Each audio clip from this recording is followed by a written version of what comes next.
मीरा जी के पड़ोस में विवाह था उनकी सखी का। पहले बचपन में विवाह हो जाता था ना, मुझे नाम स्मरण नहीं आ रहा उस सखी का, शास्त्रों में वर्णन आया उसका। उस दूल्हे का भी नाम है जो दूल्हा बन के आया था।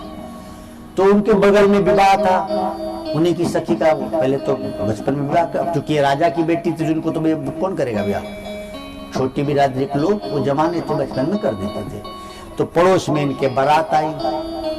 माता मीरा जी अपनी माँ और दादी के साथ बैठी थी। देखी कि बारात आई और दूल्हा घोड़े पे बैठा है सज धज के। तो मीरा ने पूछा कि माँ ये कौन है?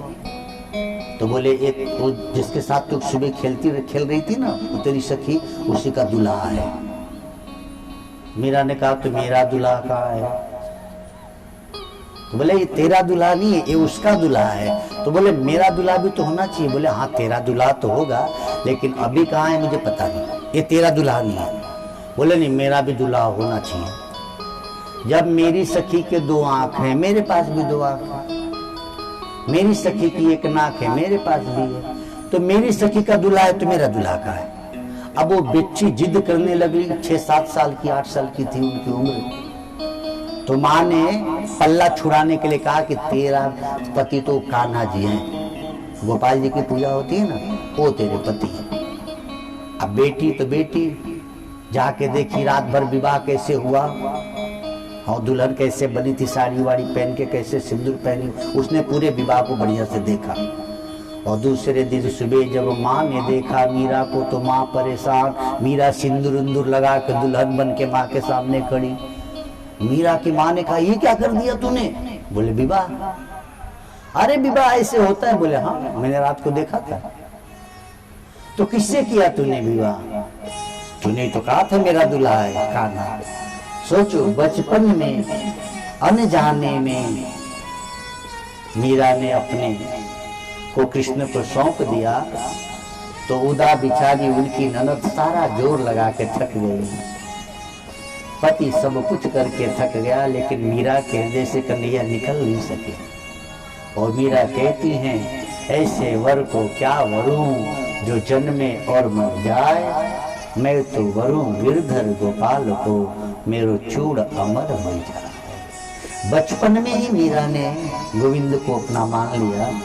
तो बड़ी होने पर ब्याह भले हुआ किसी और से, लेकिन चित्त तो गोविंद में ही लगा रहा ना।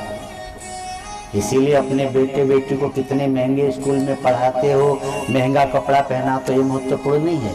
अपने बेटे बेटी के हृदय में तुमने भगवत बीज बोया कि नहीं, ये महत्वपूर्ण है। आपके बेटे के हृदय में बचपन में भगवत बीज बो दिए तो बेटा देर सवेर महान होके रहेगा। बेटी के हृदय में संस्कार डाल दिए तो जिस मीरा को लोग दीवानी कहे, पागल कहे, उल्टा कहे, चुड़ैल कहे, पता न कितनी गालियां दी, क्या क्या कहा, आज वह मीरा वंदनीय हो गई। मीरा जी की तुलना राधा जी से की जाती है।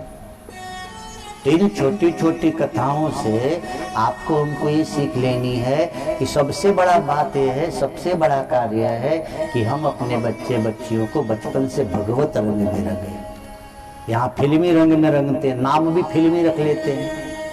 खूब सुंदर बेटी जन्मेगी तो नाम रखेंगे काजल, माई बाप दोनों पागल। कम से कम उसका रंग तो देखे होते, नाम तक फिल्मी है। फिर पूरा कपड़ा भी फिल्मी पहनाते। और फिर देखो तो उस बच्ची का जीवन, ऐसी बच्चियां फिर परेशान होती। इसीलिए सावधान, बचपन से ही अपने बच्चे बच्चियों को हम भगवत ढंग में, भगवत रंग में डालें, ये आपका कर्तव्य है। और यदि आप ऐसा नहीं कर रहे हैं तो फिर आने वाला कल आपका, फिर उन्हीं बच्चों से आप दुखी होते। जरा